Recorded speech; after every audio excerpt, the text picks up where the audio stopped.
Hey, we are back. It's those guys. I'm Alex Hardy, and with me, Nick Ferguson, the latest from the NFL, following out the Combine in Indianapolis, plus some exciting free agency news right before the league year starts. Nick Ferguson, what's going on, my man?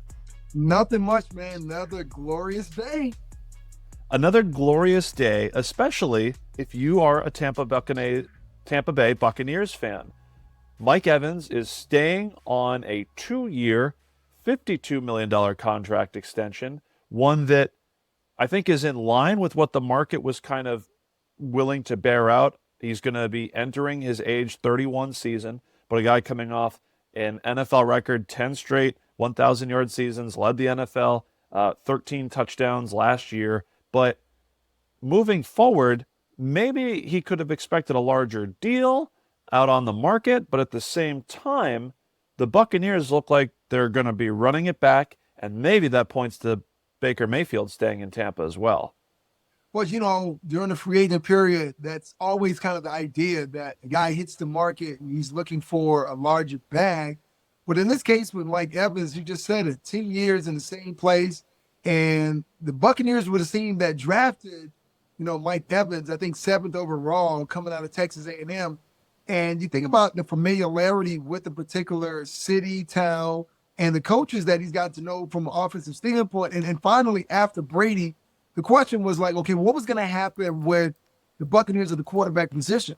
Now, Baker came out last year, had a sensational season, and Mike Evans, once again, had a phenomenal career in the season last year. So, yeah, you could go get a bag somewhere else, but once again, you're 30 years old. Teams are now going to wonder how many more years you have left. So you might as well stay where you are, stay put. And then here's the biggest thing that I think a lot of free agents get caught up in the wash. Mike's been playing in Tampa for a long period of time. It's Yeah, the state of Florida. The taxes are not that high, right? So you may get another wide receiver who's making the same amount that Mike is making in Miami, but he's playing in New York. But guess who has put more money in their pocket? It is that's Mike right. Evans. So it is great, but here's what it means for the fans of Tampa Bay, Alex. It means as though now the team can shift their attention to Winfield Jr. and also bring it Yeah. back Baker Mayfield, because there's no way Mike Evans agrees to this without having some reassurance that Baker Mayfield will be his quarterback.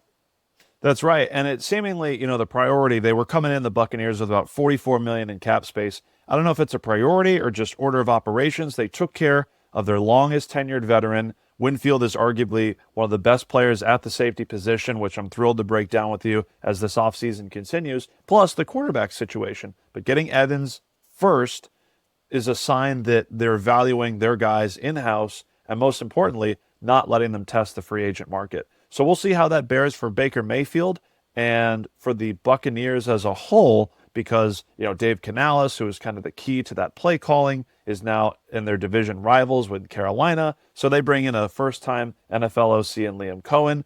Continuity is key. So you're right. I'd be shocked if they look in another direction than Baker Mayfield. And if that's the case, if he's going to agree to a deal even before hitting free agency, but maybe he hits free agency, it just takes one team to try to outbid Tampa in order to procure his services.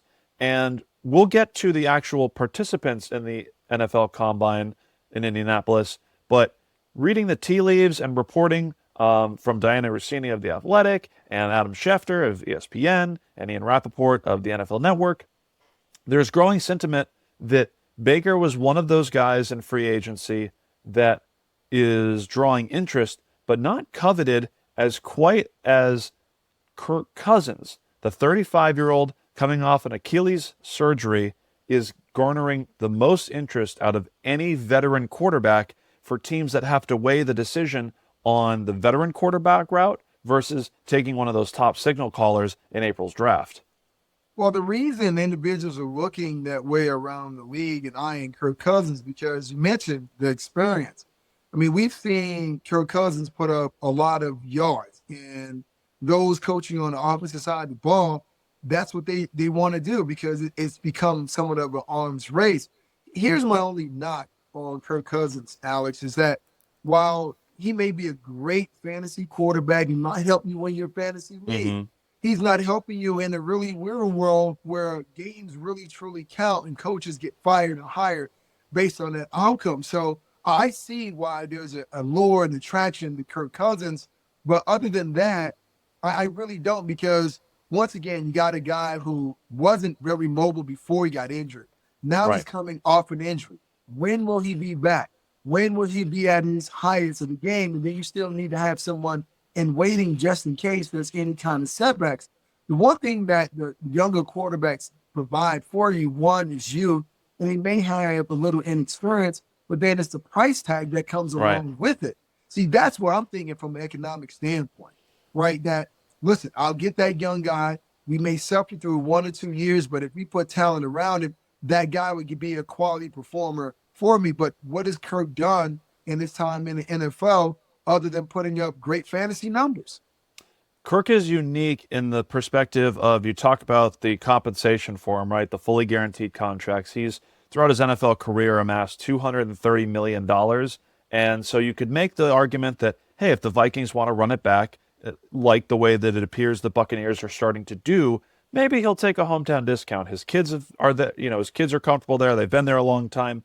But at the same time, if they're looking to go in another direction, I think why he was a great fit with Minnesota and he would be the most coveted free agent quarterback is because of the familiarity in a Kyle Shanahan system, something you can talk about at great detail, that there are, half a dozen coaches that come from the Shanahan tree that are running a similar style of offense that you could just plug a Kirk Cousins into and get them over the top. And, why not a team like Atlanta take a swing at Kirk Cousins if they feel they have the pieces around them, even though they are sitting there with the 8th overall pick? You can talk yourself into Kirk with a number of teams, it seems like, Nick. Well, you can talk yourself into virtually almost anything, Alex, but you got to say, well, where the rubber meets the road, what seems to be more rational? Like when you think about Kyle Shanahan being in San Francisco and also being the offensive coordinator for the Atlanta Falcons, Matt Ryan was that guy, kind of like Right. a Kirk Cousins guy. Mm-hmm. How far can those guys actually get you? Right? You play against the Kansas City Chiefs, twice, 3 times.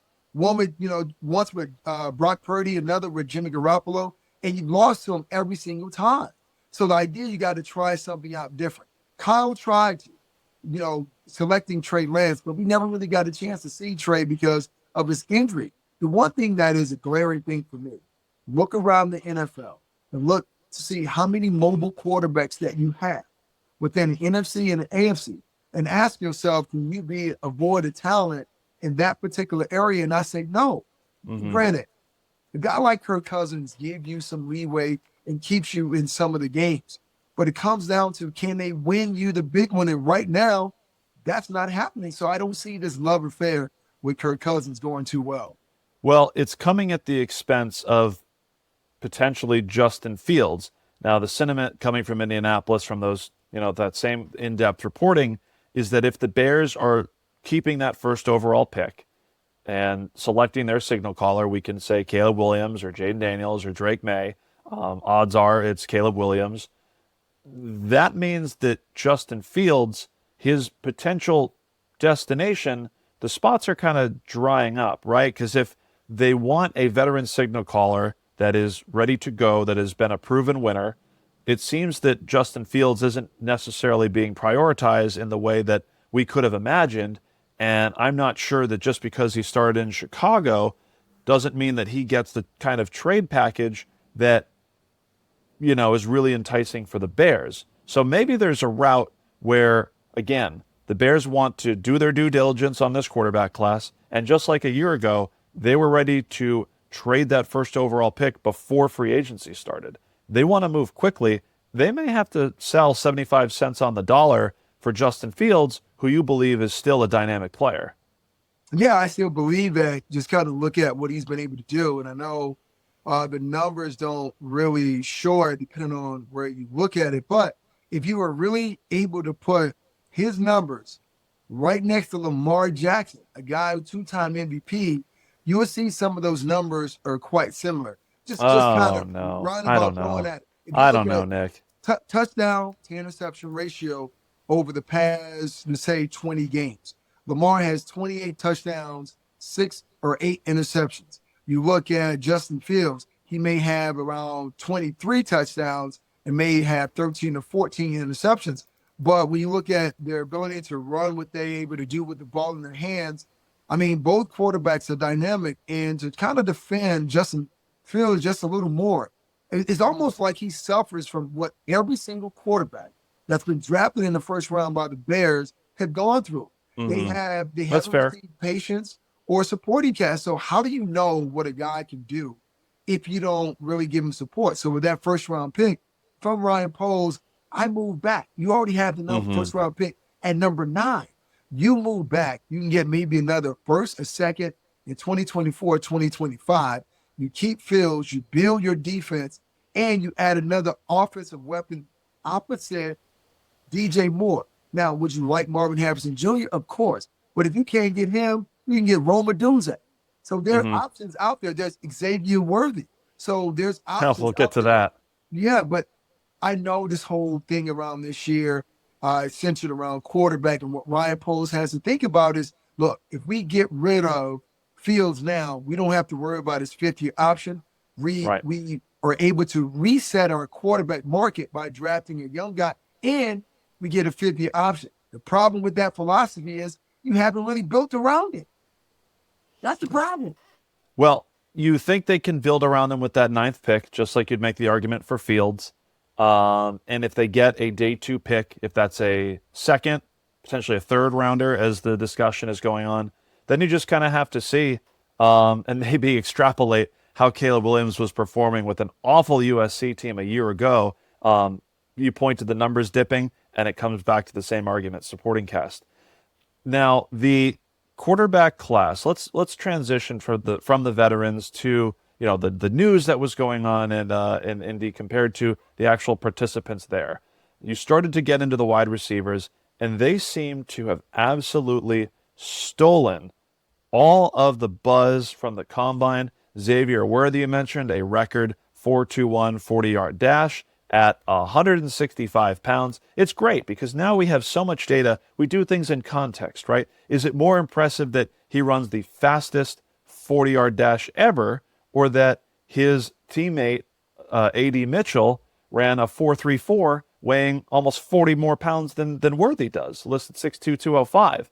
Everything is within context, but it's interesting to see that this time a year ago, we're looking at a lot of smaller wide receivers and finding success in Zay Flowers and Tank Dell, while other guys like Quentin Johnston of the Chargers get vaulted up the draft board because they're one of the only guys that had a combination of size and speed. Whereas this year, it bears, absolute, dozens, 4 or 5 guys that would have been wide receiver 1 a year ago. So the performers that we saw, and you mentioned Marvin Harrison Jr., we're talking about the Texas wide receivers. Roma Dunze, you talked about potentially for the Bears. Malik Neighbors and Brian Thomas. Let's just, grab a couple of names, Nick, that whether based on testing numbers that you saw or if you're beginning to break down the film, guys that really, really improved their stock as we're finding the elite athletes are now playing the skilled positions. They're seeing where the money is going, and the best athletes are playing wide receiver now.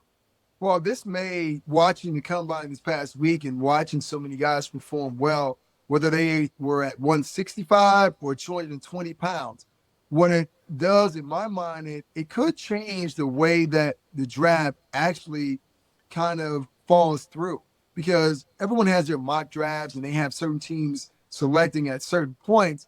And we have everything figured out in the first week of March, right? Right. But based on the speed, not just at the wide receiver position, we saw a fast linebacker group. We saw edge rushers, offensive linemen. We saw so many different position groups show, speed that we have never seen before. So it changes as far as what teams may think as they put their boards together. And you're right, just because a guy runs a fast 40, that doesn't necessarily mean that all of a sudden he's going to make a great prospect, because John Ross, a couple of years ago, who ran the 4.2, who Xavier Worthy broke his record. Whatever happened with him? He got injured with the Cincinnati Bengals, and his career just kind of went kaput. So it goes back to going to the right team. You don't necessarily, I always put it this way. Let me back up for a second. Yep. It's not when you go, it's where you go. And can that offense or that defense set you up to be successful? So it's going to be really important for coaches to now go back to the drawing board, reevaluate their draft board, move some guys around, guys who they had at the top. They're going to probably move down to the bottom based on some of these performances. Mm-hmm. But the idea is don't reach, because there's a lot of talent that's out there. So we'll take Marvin Harrison out of the equation because he showed up, he did interviews, he measured in, but no combine performance. And he's expected to be the wide receiver 1 in this draft. Can you give me 2 or 3 guys that you're very interested in where their potential outcomes could be? Well, for me, you mentioned Neighbors, who he didn't participate in the combine as well. That's a guy That's right. who definitely, for me comes up because outside of Marvin Harrison Jr., Neighbors is probably wide receiver 2. Now, or 1B, if you want to make that argument. Yeah, and could that have changed with Rome Odunze and how he performed? Absolutely. But was this so? For perspective, for Odunze, is he vaulting himself into? Are we talking about 3 top receivers as opposed to kind of separation from Harrison to Neighbors to Odunze? How does his performance at 6'3", 212, running a 4.45 and having insane jump and 3-cone? Where does that kind of factor in for you? Well, I mean, obviously that puts him at, you could say 1A, 1B. Or C. Course. Yeah.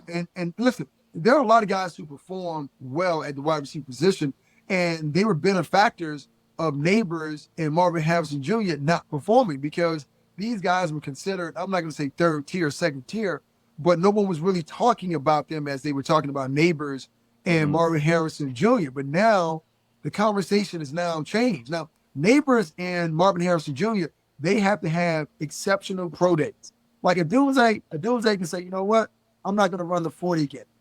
I will run routes for you, but that's about it, because he has already encapsulated his ability and left his mark at the combine. So there's not too much pressure on him. It's like, hey, either you take it or leave it. The pressure now is on Marvin Harrison Jr. and Neighbors to really show and validate their skills on the field with absolutely workouts. So it's going to, once again, it's going to be interesting. And every single year you hear this phrase about there's a deep pool of wide receiver. It's not a deep pool. This pool is really deep because there was a lot of receivers who ran fast times and really put themselves on the map.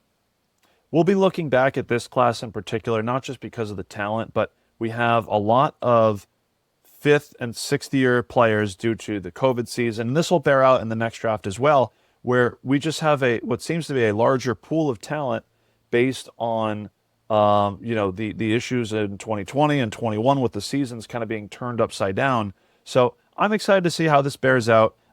We talked about the wide receivers a little bit today. I'm going to save the offensive linemen for a future episode because they deserve their time to shine as well. You talk about outstanding performers in premium positions. But to wrap up our NFL Combine conversation, at least immediately after things wrap up, we're gonna do Nick before we split.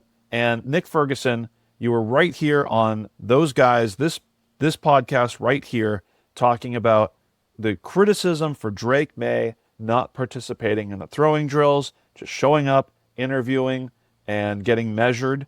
And meanwhile, your guy, Jaden Daniels, comes to Indy, doesn't get measured, doesn't throw. And so, Nick, before we split, do you have that same energy for Jaden Daniels and even less participation in Indy than you did for Drake May a week ago? Well, look, the way that I look at it is that it's always great to compete. The one thing that changes it all depends on how NFL scouts actually view you. For a guy like Drake May, there still are some concerns about his ability. And even though in certain mock draft, some have him, the second quarterback going off the board. So this was an opportunity for him with Jaden Daniels not throwing or Caleb Williams not throwing to really cement himself and dispel all those rumors that are out there from a negative standpoint. But also when you look at, Drake May and Jaden Daniels, let's compare those two quarterbacks. One threw for more than 1,000 yards and rushed for more than 1,000 yards.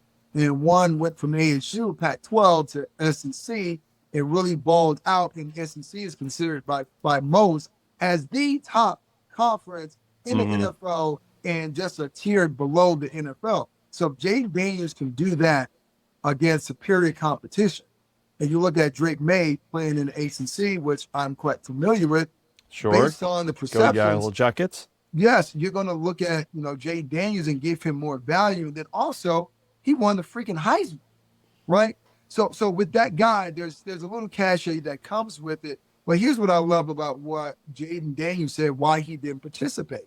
He wanted to go back to his pro day and show some love to some of those other players who are prospects for the NFL who are not getting that shine. The light is not shining bright on them. So he's trying to flow some power to his teammates. So I understand that. But this was an opportunity for Drake May to silence all the critics. Now he can be measured against a Bo Nix or a Michael Penix. Both of those guys who were in the Heisman Trophy conversation, Drake May wasn't. So you want to make sure that you put your best foot forward against those guys. Is this truly going to hurt Drake May? We'll have to wait and see. But for me, I still would have wished that Drake May would have performed at the Combine. He's Nick Ferguson, former 10-year NFL safety. I'm Alex Hardy. We are those guys. We hope to be your guys. And thank you for spending time with us as we recap the Combine. As the weeks continue ahead of the NFL Draft, we'll go in depth on certain players that Nick has been grinding tape on. You can always follow him at Nick Ferguson _25 if you want any questions about your team, especially if you are a Broncos fan. He's trying to figure out who that next quarterback will be in Denver. You can also check out those guys. We're doing a recap of the NFL, the Patriots dynasty. The documentary appearing on Apple TV every week. You can catch us after the episode airs, recapping what we're seeing as Tom Brady ascends and declines with the New England Patriots. So until next time, Nick, I'm Alex Hardy. We're those guys. And what do you have to say to the people, Nick Ferguson? Put the money in the bag.